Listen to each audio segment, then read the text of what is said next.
Balance ಎಷ್ಟೊತ್ತಿನಾಗ ಬರುತ್ತೆ ಅಂತ ಹೇಳಕ್ಕಾಗಿಲ್ಲ ಅಂತ. ನಮ್ಮ ಕೈಗೆ ಏನು ಹೇಳಕ್ಕಾಗಲ್ಲ, ಯಾವಾಗಾದ್ರೂ ಬರ್ಬೋದು ಅಂತ ಹೇಳಿದ್ರು. ಸಿಂಪ್ಟಮ್ಸ್ ಯಾವಾಗಿಂದ ಕಾಣಿಸ್ಕೊಳ್ಳುತ್ತೆ? ಫೆಬ್ರವರಿ ಸರ್, ಜನವರಿ ಎಂಡಿಗೆ ಸ್ವಲ್ಪ, ಫೆಬ್ರವರಿಯಲ್ಲಿ ಗೊತ್ತಾಯ್ತು. ಅಂದ್ರೆ ಮೇಲೆ ಮೇಲೆ ಫಿಟ್ಸ್ ಬರೋಕ್ಕೆ ಶುರು ಆಯಿತು ಸರ್, ವಾಮಿಟಿಂಗ್ ಜಾಸ್ತಿ ಆಯಿತು. ಸೊ ಅವಾಗ ನಾವೆಲ್ಲ ಕಡೆ ತೋರ್ಸತ್ತಿದ್ವಿ. ಅವಾಗಿಂದ ಫೈನಲ್ ಇಯರ್ MBBS.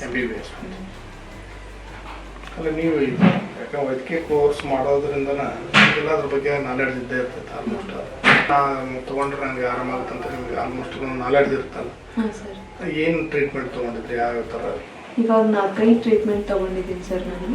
ಡಾಕ್ಟರ್ ಅವ್ರು ಎಲ್ಲ ಪಾಸಿಬಲ್ ವೇಸ್ ನನಗೆ ಯಾವ ಥರ ಏನೇನು ಕೊಟ್ಟರೆ ನಮ್ಗೆ ಹುಷಾರಾಗುತ್ತೆ ಅಂತ ಎಲ್ಲ ವೇಸು ಟ್ರೀಟ್ ಮಾಡ್ಯಾರ ಸರ್. ನನಗೆ ನಾನು ICUನಲ್ಲಿ ಇದ್ದಾಗ 18-20 ದಿನ ನಂಗೆ ಹೋಪ್ಸೇ ಕೊಟ್ಟಿರಲಿಲ್ಲ ಸರ್. ಬದುಕಾದ್ರೂ ಬದುಕ್ಬೋದು, ಇಲ್ಲ ಅಂದ್ರೂ ಹೋಗ್ಬೋದು, ನೀವು ದೇವ್ರ ಮೇಲೆ ನಂಬಿಕೆ ಇಡ್ರಿ ಅಂತ ಹೇಳಿದ್ರು ಸರ್ ಅವಾಗ. ಸೊ ನಮ್ಮ ಅಕ್ಕ ರಾಘವೇಂದ್ರ ಮಠಕ್ಕೆ ಯಾವಾಗಲೂ ನಡ್ಕೋತಿದ್ರು ಸರ್ ಹೊಸರೀತಿ ರಾಘವೇಂದ್ರ ಮಠಕ್ಕೆ.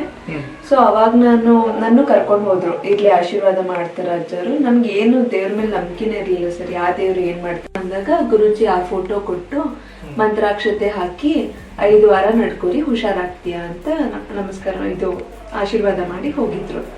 ಸೊ ಅದ ನಡ್ಕೊಂಡು ಹೊಸೃತಿಗೆ ಹೋಗ್ತಿದ್ವಿ ಸರ್. 3 ವಾರದಲ್ಲೇ ನಾನು ಮೊನ್ನೆ ಎದ್ದು ನಿಂತೀನಿ ಸರ್. ನಿಮಗೆ ಅಂದ್ರೆ ಯಾವ ತರ ಚೇತರಿಕೆ ನನಗೆ ಆಗ್ತಾ ಇದೆ ಅಂತ ಫೀಲಿಂಗ್ ಏಕಾಏಕಿ ಬಂತು ಸರ್. ನಾನು ತುಂಬಾ ಸೋತಿದ್ದೆ ಸರ್. ಫಿಸಿಕಲಿನೂ ಮೆಂಟಲಿನ ಇಲ್ಲೇ ಕುಂದಿರ್ಬೇಕಾಗಿತ್ತು. ನಾ ಹೊರಗಿನ ಜಗತ್ ನೋಡಕ್ ಆಗಲ್ಲ, ನಾ ಯಾರ ಜೊತೆನೂ ಮಾತಾಡಕ್ ಆಗೋದು, ಆ ತರ ಫೀಲ್ ಆಗ್ತಿತ್ತು ಸರ್ ನಂಗೆ.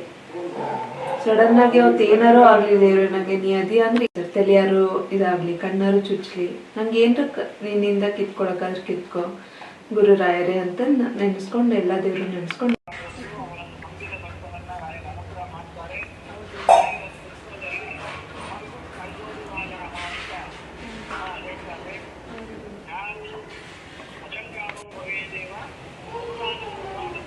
ಇದೇ ಫೋಟೋ ಅಲ್ವಾ ಕೊಟ್ಟಿದ್ದ? ಹಾಂ ಸರ್, ಇದೇ ಫೋಟೋ.